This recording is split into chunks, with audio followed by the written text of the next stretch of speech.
Assalamualaikum warahmatullahi wabarakatuh. Perkenalkan, nama saya Diani Nurrohmayanti dari kelas 2C dengan NIM 1902543, mahasiswa Prodi D3 Keperawatan Universitas Pendidikan Indonesia.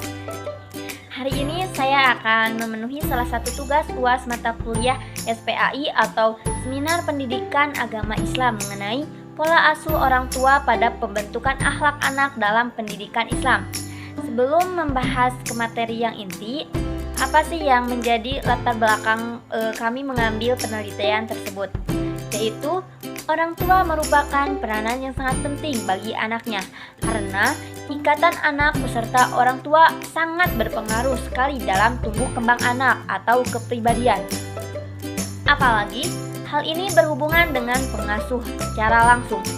Akan tetapi nyatanya banyak terjadi di lingkungan sekitar bahwa tidak semua orang tua mampu dan mempunyai waktu yang cukup untuk mengasuh anaknya. Pada zaman sekarang, sebagian generasi anak tidak atau kurang mempunyai akhlak, baik itu kepada rekannya, guru, orang tua, dan sebagainya. Sehingga dalam hal ini penting bagi orang tua untuk mengenal pola asuh yang baik dalam mendidik anak, terutama terhadap pembentukan akhlak.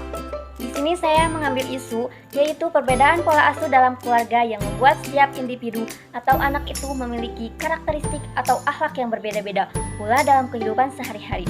Karena kebanyakan orang tua kurang memahami bagaimana cara mendidik atau membimbing anak dalam pembentukan akhlak sesuai dengan pendidikan Islam. Di sini saya akan membahas yang pertama, yaitu mengenai pengertian pola asuh. Menurut Baumrind yang dikutip oleh Mu'alifah, pola asuh pada prinsipnya yaitu merupakan parental control, yakni bagaimana orang tua mengontrol, membimbing, dan mendampingi anak-anaknya untuk melaksanakan tugas-tugas perkembangannya menuju pada proses pendewasaan. Sedangkan menurut Hetherington dan Forbes 1999 dikutip oleh Sanjiwani, pola asuh merupakan bagaimana cara orang tua berinteraksi dengan anak secara total yang meliputi proses pemeliharaan, perlindungan, dan pengajaran bagi anak. Yang kedua, ada macam-macam pola asuh. Ada 4 macam tipe pola asuh yang dikembangkan pertama kali oleh Diana Baumrind dalam Uswatun Hasanah, yaitu pola asuh demokratis, otoriter, permisif, dan penelantar. Nah, di sini saya akan membahas yang pertama, yaitu pola asuh demokratis. Apa itu pola asuh demokratis? Yaitu pola asuh yang memprioritaskan kepentingan anak akan tetapi tidak ragu-ragu mengendalikan mereka. Dengan pola asuh ini bersifat rasional, selalu mendasari tindakannya. Yang kedua, ada pola asuh otoriter, sebaliknya cenderung menetapkan standar mutlak harus dituruti, biasanya dibarengi dengan ancaman-ancaman. Misalnya, kalau tidak mau makan maka tidak akan diajak bicara.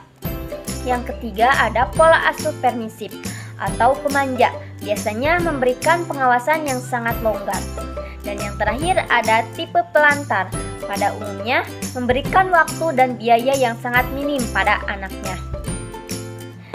Yang ketiga, ada faktor-faktor mempengaruhi pola asuh orang tua.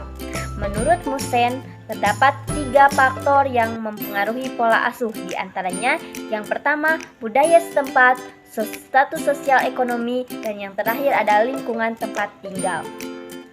Nah, selanjutnya ada peran dan tanggung jawab orang tua terhadap anak. Orang tua dalam keluarga memiliki peran dan tanggung jawab terhadap anak. Peran dan tanggung jawab tersebut bertujuan agar supaya anaknya dapat tumbuh berkembang sesuai yang diharapkan. Menurut Jalaluddin, anak yang soleh tidak dilahirkan secara alami. Mereka memerlukan bimbingan dan pembinaan yang terarah dan terprogram secara berkesinambungan. Bimbingan tersebut dengan 3 prinsip, yaitu prinsip teologis, filosofis, dan pedagogis. Selain dengan itu, prinsip-prinsip dimaksud membimbing anak pada hakikatnya bertumbuh pada 3 upaya, yaitu memberi teladan, memelihara anak, membiasakan anak untuk berakhlak mulia. Nah, dengan penjelasannya, yang pertama, memberi teladan. Orang tua harus mendidik anaknya dengan akhlak mulia. Menurut Jalaluddin, akhlak yang berkaitan dengan kholik Allah Subhanahu wa Ta'ala yang berbeda dengan moral dengan perintah agama. Membiasakan anak untuk berakhlak mulia merupakan solusi terhadap fenomena anak di zaman sekarang yang mengasimilasi budaya asing yang bertentangan dengan aturan Allah Subhanahu wa Ta'ala, seperti tidak menghormati orang tua, memakai pakaian serba mini yang memperlihatkan auratnya, dan perilaku lainnya. Menurut Syed Hafid Al-Qaf, salah satu kewajiban orang tua adalah menanamkan kasih sayang, ketentraman, dan ketenangan di dalam rumah. Allah Subhanahu wa Ta'ala berfirman dalam Quran surat Al-Rum ayat 21 yang artinya, di antara tanda-tanda kekuasaannya ialah bahwa Ia menciptakan untuk kalian istri-istri dari jenis kalian sendiri agar kalian merasa tentram dengan mereka. Dijadikannya di antara kalian rasa kasih sayang. Hal ini memerlukan perhatian psikologis dan kasih sayang dari kedua orang tua sejak dini, menurut Mazahiri 2202. Selanjutnya ada pengertian akhlak. Apa itu akhlak? Akhlak merupakan suatu keadaan yang melekat di dalam jiwa, maka suatu perbuatan dapat disebut akhlak kalau terpenuhi. Ada beberapa syarat. Yang pertama, perbuatan itu dilakukan berulang-ulang. Kalau suatu perbuatan hanya sesekali saja, maka tidak disebut akhlak. Yang kedua, ada perbuatan itu timbul dengan mudah, tanpa dipikirkan atau diteliti terlebih dahulu, sehingga ia benar-benar merupakan suatu kebiasaan.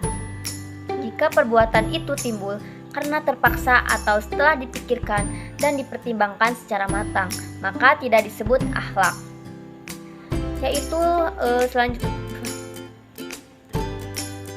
Yang selanjutnya yaitu ada metode.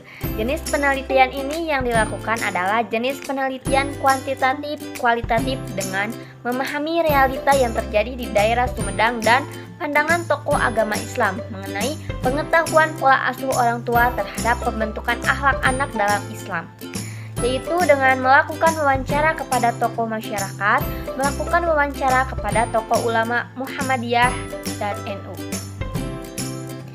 Hasil wawancara menurut para tokoh agama, yaitu hasil wawancara menurut tokoh ulama Muhammadiyah Bapak Dadang. Pembentukan akhlak itu sebenarnya dari usia dalam ruh. Hanya orang tidak sadar melihat dari surat Maryam saat Maryam mau melahirkan anak yang Allah suruh kepada Maryam melalui malaikat Jibril, asrofi wa qalbihi, memberikan makan, minum, dan senangkan hati. Kenapa harus begitu?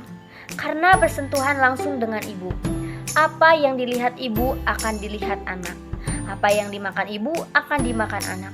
Dan apa yang dirasakan ibu akan dirasakan oleh anak. Kendala yang dialami. Pertama, dari orang tua sendiri, anak tidak mungkin jauh dari sikap dan sifat orang tua. Dalam syariat agama Islam, sudah diajarkan bahwa mendidik dan membimbing anak merupakan suatu kewajiban bagi seorang muslim. Karena anak merupakan amanah yang harus dipertanggungjawabkan oleh orang tuanya.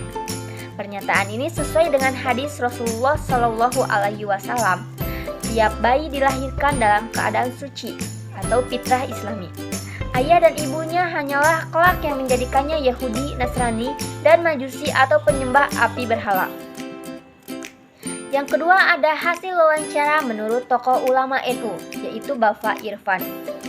Pembentukan akhlak menurut agama itu bagusnya mungkin dari sejak dalam kandungan pun sudah dibentuk dengan cara kita atau ibu yang sedang hamil sering membaca ayat-ayat Al-Quran seperti Al-Kahfi dan Surat Yusuf. Contoh pembentukan akhlak misalnya, anak ini membutuhkan karakternya mau dari kapan, sejak dini atau dalam kandungan, sudah diberikan kegiatan islami atau akhlak yang bagus. Menurutnya, peran dan tanggung jawab orang tua sangatlah penting. Yang pertama karena orang tua merupakan madrasah utama bagi anaknya. Ada hasil wawancara menurut tokoh masyarakat yaitu Bapak Kamil. Akhlak yaitu suatu perintah yang terbit secara spontan, jadi tidak menimbang. Jadi akhlak itu suatu perilaku yang muncul tanpa pemikiran. Kemudian dalam ajaran Islam, usia itu akan menentukan masa anak dengan diberi contoh, diarahkan, disarankan, terakhir ditekankan anak dari usia 0-5 tahun. Diberi contoh seperti ke masjid, orang tua rajin sholat, rajin baca buku, dan lain-lain. Dan yang terakhir ada hasil wawancara menurut tokoh masyarakat, yaitu Ustazah Siti Khadijah. Pembentukan akhlak sendiri lebih utamanya bisa dimulai dari sejak dalam kandungan atau sejak dini. Adapun peran dan tanggung jawab orang tua dalam mendidik atau mengasuh anak itu adalah hal yang sangat penting sekali. Akhlak menurut bahasa yaitu tabiat, budi pekerti, kebiasaan atau adat.